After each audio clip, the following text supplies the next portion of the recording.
Welcome to Unknown, where we explore the bizarre, the mysterious, and sometimes unsettling. I'm Brian Webb with Trenton Hooker, and today we're going to go deep into the jungle. The Amazon rainforest has captivated our imagination for centuries, and for the first time, an uncontacted tribe captured on camera. Paul Rosolie has spent decades working to protect the Amazon rainforest and recorded this amazing footage deep inside the Peruvian jungle. Paul, welcome to Unknown. Thanks for having me. Paul, so glad you're here. I think you're joining us from New York. Talk to us about these latest pictures and videos and why they're so unusual and important. Well, for the last 20 years, I've been trying to find my way deeper and deeper into the last secret places in the Amazon rainforest and working with the locals to protect it. And so we chose to release this footage that we got from last year at this time because I just came out with a new book called JungleKeeper. And it's the story of how we're protecting the Amazon rainforest. And what we didn't realize when we started was that these people live within the territory that we are working to protect, territory that is being destroyed by loggers and illegal gold miners. And this is a tribe that has no idea about the outside world. They have no idea that there are parts of this planet that aren't jungle. And so for hundreds of years, these people have been living out in the deepest parts of the Amazon. And about a year ago, when we were working with one of the remote tribes that we work with as JungleKeepers, the uncontacted Mashco Piro Nomole Indians came out and confronted us.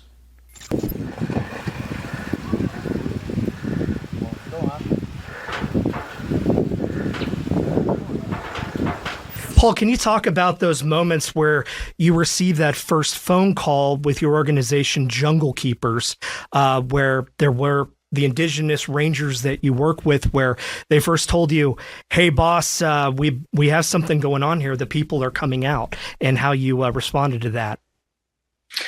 Yeah, they called us and they said, "Hey, there's something unexpected happening," and that is that the uncontacted tribes seem to be trying to make contact.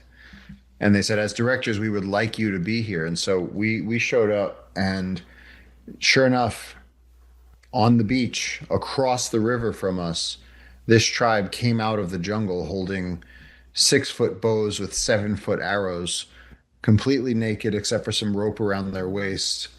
And there were swarms of butterflies on the beach as they came out. And as they approached, we didn't know if this was going to be a violent encounter. We didn't know if they had questions for us. We had no idea what the moment was going to hold. We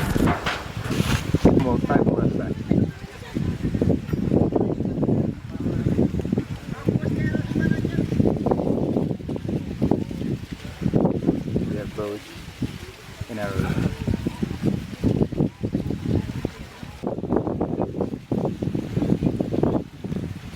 And the historic weight of this moment is that these are people that have never heard of the wheel, a spoon, Jesus, World War I, World War II, the country they live in. And because they live in the tropical Amazon and they don't have pottery, they may not even know that water boils or freezes. They just cook over the fire. And so we found ourselves face to face with these people, and they were holding up their hands and saying, "Nomole, brothers," and they asked us for an offering. And so in the footage you can see them receiving an offering of plantains, bananas, and rushing because they need the food.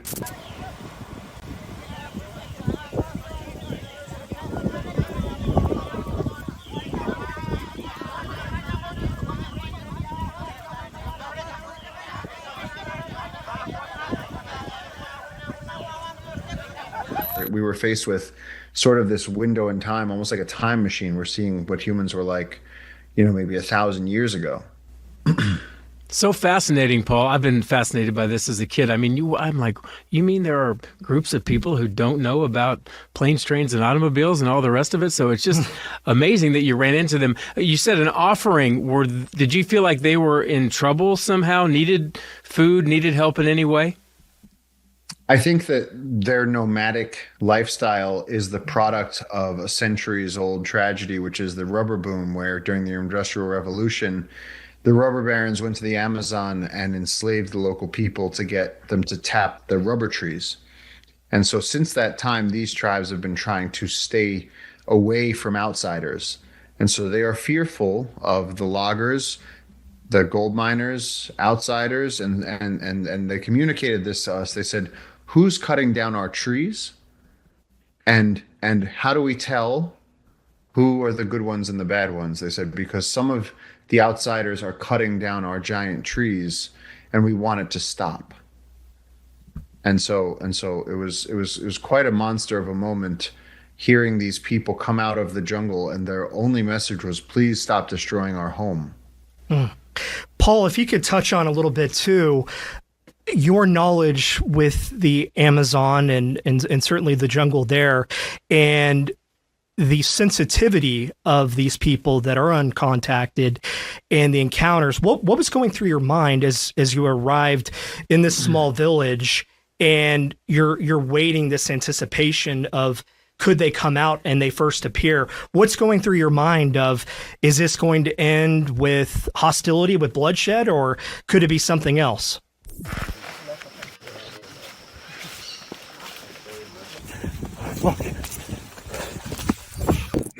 I mean, what was going through my mind was, I hope we don't get shot. When you see the 7-foot arrows they have there, they have a bamboo tip that's the size of a machete. And these people don't have an allegiance to a collective law like we do. They have their own set of rules. And so they won't hesitate to shoot first and ask questions later. And so the first thing that was going through my mind was for our safety. And because, we didn't contact them, they contacted us. We were just there in the community because the community was scared, and then these people came out. They didn't have to. And then we once we were face to face with them, there was a local anthropologist who was trying to communicate with them with the closest dialect to theirs. And it was sort of a rough translation. And our side, it was sort of shirts versus skins. 1,000 years between us across the river, and these people were saying, can we have some machetes? Can we have some bananas? And so the anthropologist said, "We're not giving you machetes. We can't give you a technology that you don't have." That sort of goes against anthropological law. And that's also, I should mention, the reason that we waited several months or now a year to release this, partly because we wanted to make sure with anthropologists and ethicists that it was clear that we were there on a professional capacity, because we're helping the indigenous people, protecting the forest that they live in. There is no one else protecting the land that this tribe lives on. My organization, JungleKeepers, is indigenous-led and protects 130,000 acres of rainforest. And that's the reason we released the footage now, is because we got the green light on that everything we did was with best practices. We couldn't help that we were there that day. And so the reason I wrote about it in the book was because I figured it's such an important historic moment, the meeting of the modern world really with the pre-Stone Age. Paul, so fascinating, and you brought up a good point. How there's so much to think about, and you have to make some of these decisions right there on the spot. But can you tell us more about how they live, why they're there, why they never move somewhere else, their customs, their traditions, language, a little bit how they make it in the jungle? We don't know how they make it in the jungle. They are walking around barefoot and naked. And again, all of them had their penises tied up with either natural rope or rope that they stole from logging camps. So some of them had modern nylon string. They live primarily on monkeys and turtles. They're expert marksmen with the bows and arrows. And so they're able to shoot monkeys and birds out of the trees, even at something like 50 meters. They have incredible accuracy. And again, these are huge arrows, 7-foot arrows. We know that they don't really fish. We never find fish bones in their camps. They are nomadic. They don't have a permanent place that they stay. They move through the forest, hunting and sleeping in different spots. We know that they have violent encounters with loggers and gold miners because sort of the unpublished back end side, the backstage version of this is that we know from interviewing loggers and narco-traffickers that when these bow and arrow wielding natives come in contact with invading loggers and gold miners and narcos, they lose because they're shooting arrows at shotguns. And so sometimes they can score a sneak attack, but then the bulldozers and the chainsaws inevitably win. And not to mention, these people don't have the immunities that we have. Like a common cold can wipe out an entire family group. Paul, I want to ask too, on the following day after, this initial contact that you had with them, and obviously the pleasantries that you kind of went through, and it seemed more or less, I mean, it wasn't a violent encounter. And then the next day, your boat driver came into contact with them. How did that all play out, where things quickly turned? Yeah, we're still confused about what happened because the day that we spoke to them, it was a peaceful encounter. We gave them 3 boatloads of bananas. We gave them sugar cane. There was some rope exchanged, and they left holding up their hands and saying, "Nomole, we are the brothers." And we held up our hands and said, "Nomole, we are also brothers." And so it seemed peaceful. No one was hurt. Only one of the tribes stood out on the beach, and he fired an arrow in our direction just in a sign of defiance. But he was smiling as he did it. It was sort of just I can do this whether you like it or not. And the following day, the local people who live in the community, they have to go out and fish again. There's no grocery store, and so they went out onto the river, and they surprised the tribe. They didn't know that the tribe was going to be there, and arrows were fired and guns were fired, and the guy George who got shot took an arrow that went in through his back over the scapula and went through his whole body and came out near his belly button, and so it collapsed his right lung. And when I saw the boat days later, it was unbelievable amounts of blood, and he somehow survived being shot by a 7-foot arrow. He had to be helivaced out of there. And it just goes to show you that there's still a huge gap in understanding of what these people really want. The only thing we know for sure is that they want to be left alone, and the best way to do that is to protect the forest that they live in. And that's why I started JungleKeepers, and that's why I've written this book, to explain to people the complicated reality of how to protect wildlife and wilderness and indigenous people, and how it all depends on this vast forest. And actually, whether you live in Bangalore or Tokyo or Dubai, the global climate is stabilized by the systems of the Amazon rainforest. And so we all need this. And this is a historic moment because as a global society, if we lose too much more of the Amazon rainforest, not only is it going to kill endangered species and uncontacted tribes and ancient trees, but it's going to mess up the systems that come standard with life on Earth that keep our world healthy. The song "Welcome to the Jungle" comes to mind. You never know what you're going to encounter there. Paul, fascinating stuff. Paul Rosolie with JungleKeepers. Paul, we're going to take a quick break and then find out how a kid from Brooklyn, New York ended up in the Amazon jungles. That's right after this break. Welcome back to Unknown. We're having a fascinating discussion with Paul Rosolie on his organization JungleKeepers in this most recent encounter with an uncontacted tribe in the Peruvian rainforest. Now, Paul, we were just discussing about the following day where you had that first encounter previously, and then the driver of your boat, things got much more violent for reasons that are still unknown. Want to get back to your reasoning with why you care about the jungle. How does a kid from Brooklyn end up in the Peruvian rainforest?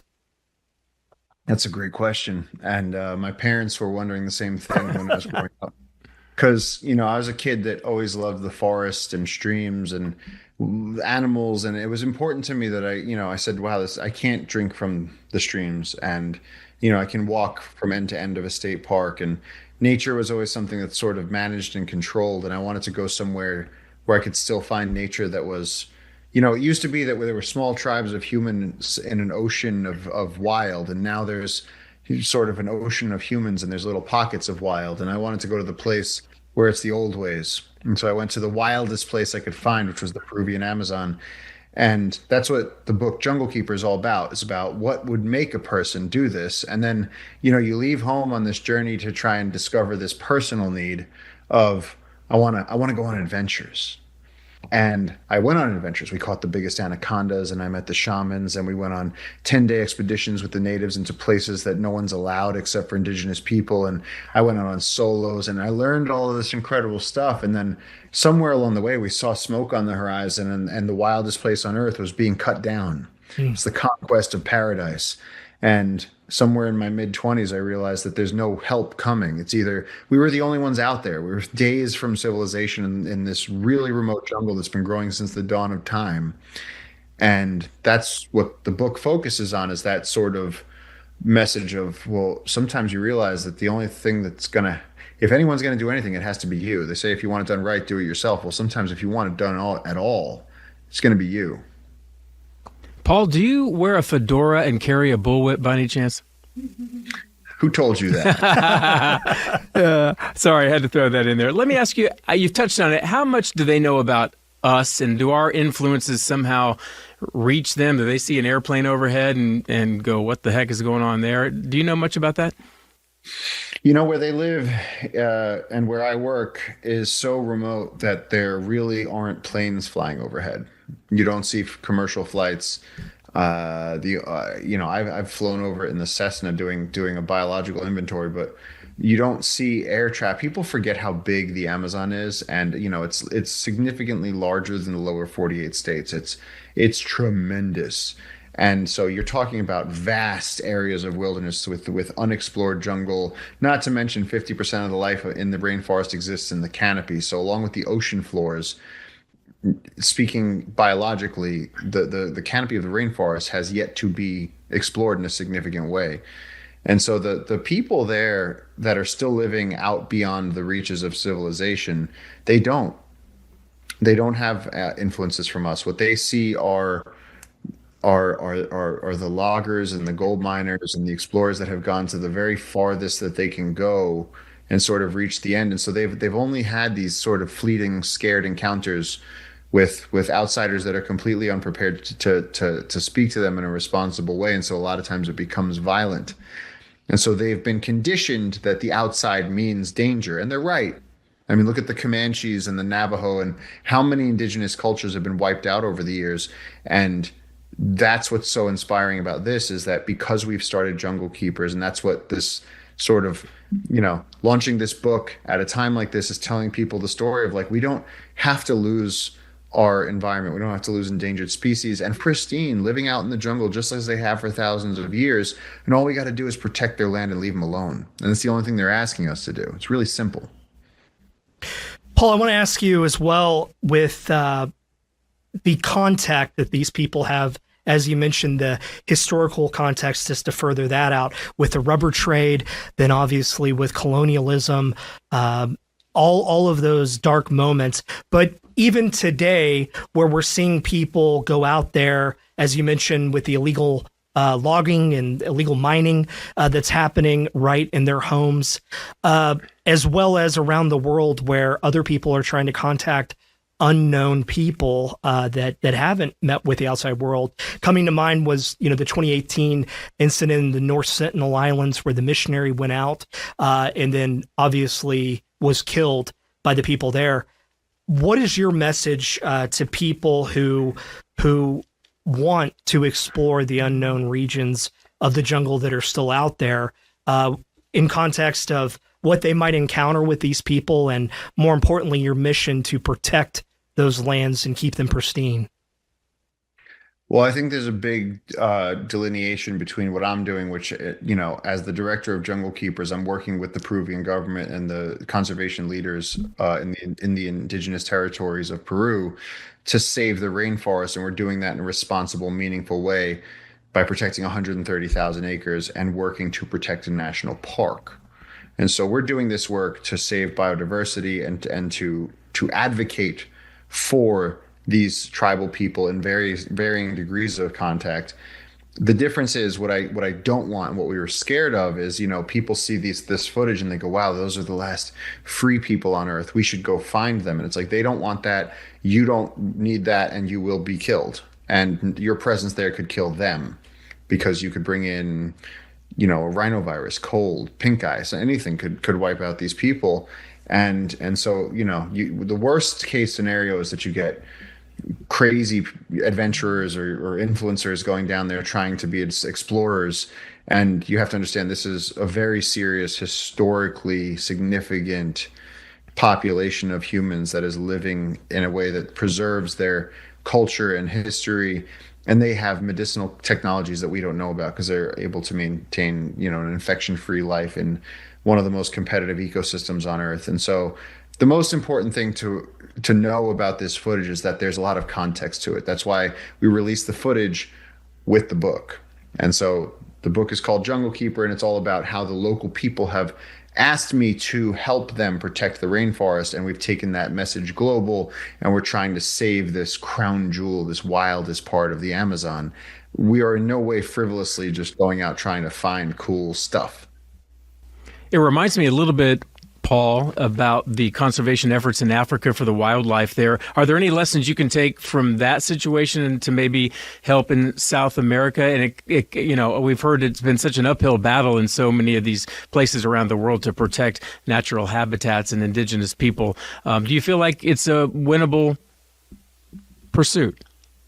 Absolutely. And that's what's so crucial about this moment in time, is that people have this doom and gloom narrative about conservation. And that's what we're doing, is changing that narrative. Because and we have in Africa, we've seen that, where you can take an elephant poacher and say, look, you're working outside the law, your job is dangerous, and you're causing pain.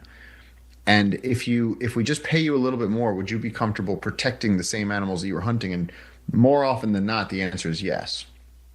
And so we've applied that, and we've been going to the loggers and the gold miners and going, hey, instead of cutting down the trees, what if you probably know a lot about the jungle.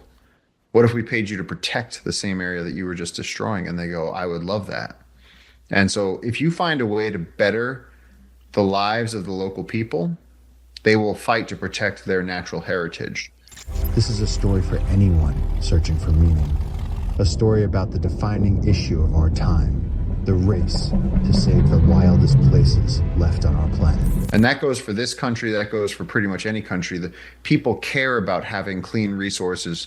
We need to breathe the air and drink the water, or else nothing else you are interested in is going to happen. And that means, whether you're in the stock market or the mining industry, it doesn't matter where you live, we need functioning ecosystems. And so what we've seen is that the local people of Peru are very willing and very motivated to protect the Amazon rainforest. They don't want to see it burned. They don't want to see it destroyed. And they actually understand the global significance of it. They say, we live in the place that keeps the rest of the world healthy. They're very aware of this, the local people.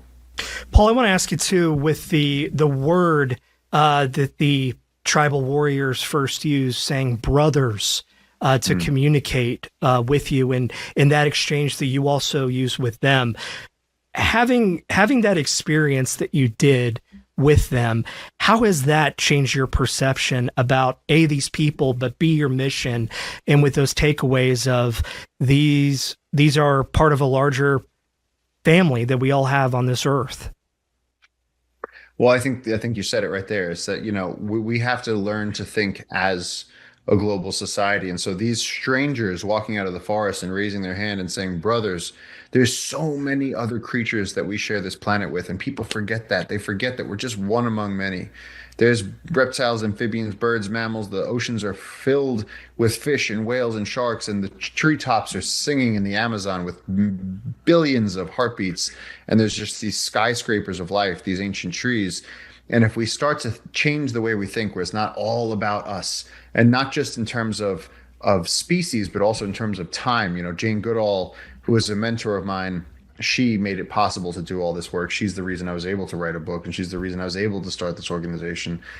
She spent her time spreading the message of hope. She spent her time saying, okay, I've discovered that the natural world is important, and I've become this luminary figure, and now it's my job to create a ripple effect and inspire other people. And so we are on the cusp of making history. If we actually can make this national park, we're changing the narrative of conservation. And we need to begin to think in terms of, just because it's far away doesn't mean it doesn't matter to us. In terms of nature, we are the last generation in history that is going to be able to save some of the most important things on our planet, some of the systems and species that make it what it is. Paul, we have about 90 seconds. How can people here in the United States, the richest country in the world, help out? That's a great question. So I grew up feeling very helpless. I felt like elephants were going extinct, the Amazon was burning, and that's why we created the most direct way to save the Amazon rainforest with the indigenous people in the region. I created JungleKeepers, and now we have donors all over the world. And my new book, JungleKeeper, explains how a kid from Brooklyn went to the Amazon rainforest, why we went on these expeditions and found these anacondas, and how we started studying them and working with the local people, and how we figured out a way to use storytelling and modern technology like social media and the media to explain to people there's this story playing out and you can help. And so now there's donors all over the world every month that help us put rangers and boots on the ground to protect the forest from the loggers and gold miners. And pretty soon, we're going to get the Peruvian government to sign off on this river becoming a national park and save the wildest place on earth. So people can go to junglekeepers.org and take part and become part of the story and literally help save the Amazon. And it's all above board. We're a 501c3. You can go on the IRS websites and see that we use it down to the can of tuna, that we are the most direct way of protecting the Amazon rainforest. And that's a first in history. Paul Rosolie, we appreciate you being here on Unknown. Really fascinating discussion on your work there in the jungle. Best of luck, Paul. Thanks for having me. All right, everybody. We'll see you next time on Unknown.